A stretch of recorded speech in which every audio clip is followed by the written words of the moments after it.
Here we go, Gaza. Gaze at Gaza. Here is southern Israel. It says Israel. That's the Negev. And there's Israel. And here's Egypt. Sinai Desert. And this is Gaza. Looks colorful, doesn't it? Gaza, in this map, I tried to find one that would do the best job. And I just couldn't find a better one than this one. It breaks up Gaza into 5 lovely colors based on, just makes it easier to read. So originally Israel went into Beit Hanoun. This is the border where they came across the impregnable $1 billion high-tech fence. Someone wrote me and said that people are rapid to blame, let's say, Netanyahu for overstating the value of the fence and having put far too much belief in the $1 billion technology. Someone wrote me and said, in his defense, they had built this fence like 10 years ago, and the contractors who built it, who are under an enormous amount of, you can imagine what they're going through, their argument is that, hey, we put in the latest technology. The idea was you're supposed to update it. Like if you had not update your Chrome, I don't know, your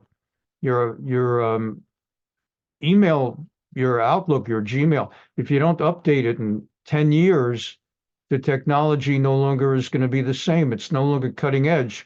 Rather, they're going to be cutting your edges. And so there's that. So Israel went into Beit Hanoun and Jabaliya. And that was the first period. There was a lot of bombing.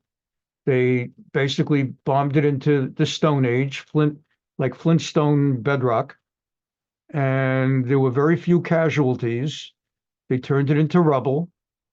And Hamas and the masses started going south. And the big assumption was that Gaza City, which by every way to look at this is the metropolis of Gaza, the great assumption was that the way that Hamas put it is that Gaza City will be their graveyard. That will be the graveyard of Israel. Wait until your people end up in Gaza City. And so they ended up in Gaza City. And turns out Israel knew exactly what they were getting into. And they cut through Gaza City like through butter. So that was much more successful than Hamas anticipated. They started finding more and more tunnels, and Region Yellow was taken over.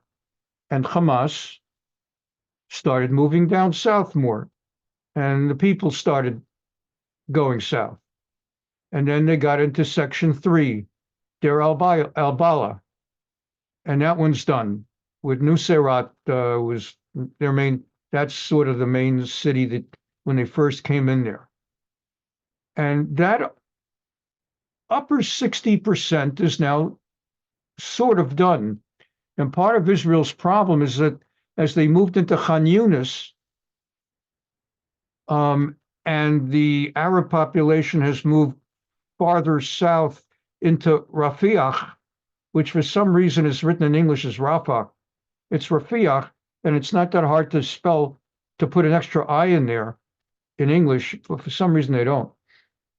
As the Arabs and Hamas and the hostages have all moved south, what has happened is certain number of Hamas people have actually started going back up towards places like Jabaliya, Beit Hanoun, and Gaza City. Because there's a sense of, so Israel now is dealing, it's not like they weren't ready for it. They're now dealing with the challenge as they keep cutting down south to wipe out Hamas, the infrastructure, the tunnels under the ground, et cetera, et cetera. They're trying to figure out at the same time how to maintain all their gains up north in Gaza City and all these other places. And the big discussion now is Rafiah. On the one hand, Egypt sees until now those masses have been moving this way. But now, if they have fled from Jabaliya to Gaza City to Khan Yunis to Rafiah, next stop Egypt. So Al-Sisi, who's in charge in Egypt, he's nervous because the thing is that everybody is self-righteously dishonest. Everybody talks about the poor, innocent civilians of Gaza who are not at all, they might be poor, but they're not innocent. And most of them are not civilians unless you include people who commit rape and murder and put babies in ovens and hold hostages, civilians. But it's like everybody's worried about them, but nobody wants them. So you don't see any France, England, all these countries, Germany, Italy, all these countries that took in all these Arabs for the last 10 years from Syria, and as ISIS was being taken down, nobody's opening their gates to these people. So they're all preaching to Israel, but nobody's opening the gates. And when the United States and France and England were attacking ISIS in Iraq and in Syria, nobody was talking about how you can't exile them, how after all, what about the day after? On the day after, they have to be able to get back to their home. Nobody said that. Everybody's attitude was, we don't care what happens with these people in Iraq and Syria. We're just killing out ISIS, whatever it takes. And the people living there, they'll have to figure it out. And next thing you know, they're going into Italy and Germany and France and England. And someone like Poland and Hungary says, we don't want them anymore. And then suddenly everyone starts calling them racist. But they don't want them. And now, why is it that the Arabs of Gaza are the only Arabs in the entire universe that there's some kind of unwritten commandment from the Bible or the Quran or whatever that they can't be exiled? Everybody else gets exiled. By the way, I'm Jewish, and I could start more than one class on how all these countries lecturing us spent about 1,000 years exiling us. My family comes from Russia and Poland. They didn't get there because God had brought the Jews to some gulag island prison. God brought the Jews to Sinai, and then the Jews ended up in Israel. And then before you know it, there were Romans, and then we were in Europe, and some of us ended up in North Africa and Spain and Portugal. And then when the Spanish and Portuguese brought the Inquisition, we ended up going to other places around that area, like North Africa, and that's how we suddenly encountered the Arabs. And others of us ended up in the European countries under the Christians. And next thing you know, there were crusades and inquisitions, as I mentioned, and we had to go. Poland and Russia took us, and then they took us, and then they took us.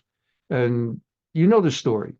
Only the Arabs of Gaza are the only ones that must not be allowed to be unable to go back to their homes. They had 15 years since 2006 when Israel gave them a paradise. And they had 16 years to contemplate what they were doing. And they're so jealous, focused on, we want Israel from the river to the sea, Palestine. They were so focused on that, they weren't happy with what they had. And they had no inherent right. There's no such thing as Palestinians. They're Arabs. Until 1964, there was never such a thing as a people called Palestinians. Palestine is another name for Israel. You look up, after we're done with class, just go ahead and Google Rabbi Avraham Yitzchak Kook, Abraham Isaac Kook, K-O-O-K, and he's listed by the Encyclopedia Britannica back in its day. That was the Wikipedia of its day. And they referred to him as the chief rabbi of Palestine. What, Yasser Arafat had a chief rabbi? Hamas had a chief rabbi? He was the chief rabbi of Palestine. Israel is Palestine. Palestine is Israel. And In 64, they created a fiction of an Arab people called Palestinians. And where was this country of theirs? It was Tel Aviv and Haifa. It was everything Israel. It was Israel. And then after the 1967 war, they redefined the country overnight. It's no longer Haifa and Tel Aviv. It's Judea, Samaria, or the West Bank, and Gaza. And then when you listen carefully to them, so in other words, all you want is the West Bank and Gaza, Judea, Samaria, and Gaza. You listen carefully, from the river to the sea, Palestine will be free. They're not, that's not all they want. When they get Gaza and Judea, Samaria, that's phase one. They want Haifa and Tel Aviv. So more and more Israelis have figured it out. It's now like 70% of Israel. Used to be more 50-50. Half the country said give them the so-called West Bank and Gaza, and half the country said, what are you talking about? And now, since October 7, the polls show that 75 to 80% of the country, they don't want to give them anything. They finally have all figured it out, except for the hardline 20% woke, who just, nothing will ever wake those woke. And as a result, but 80% don't want to give them anything anymore. They've seen. And by the way, when Biden and the others talk about how it's unethical, immoral, dehumanizing to move 1 million people away from their homes, from Jabaliya and Gaza City and Yunis, it's uncivilized to move 1 million people away from their homes. Well, if you created an Arab country in Judea, Samaria, so-called West Bank, the only way that can happen is to uproot 1 million Jews from their homes. Right now, there are 850,000 Jews living in that area. Judea, Samaria, eastern parts of Jerusalem, that's 1 million people also. So the Arabs are very clear that we want a country there. We don't want Jews living in our country. So the presumption is, what's going to happen to those 1 million Jews? Well, the Arabs don't have a humanity issue. Isn't that dehumanizing? So this is just to really give you a good chance, because you're going to hear more and more about Rafah, which is Rafiah, and Yunis, and that's where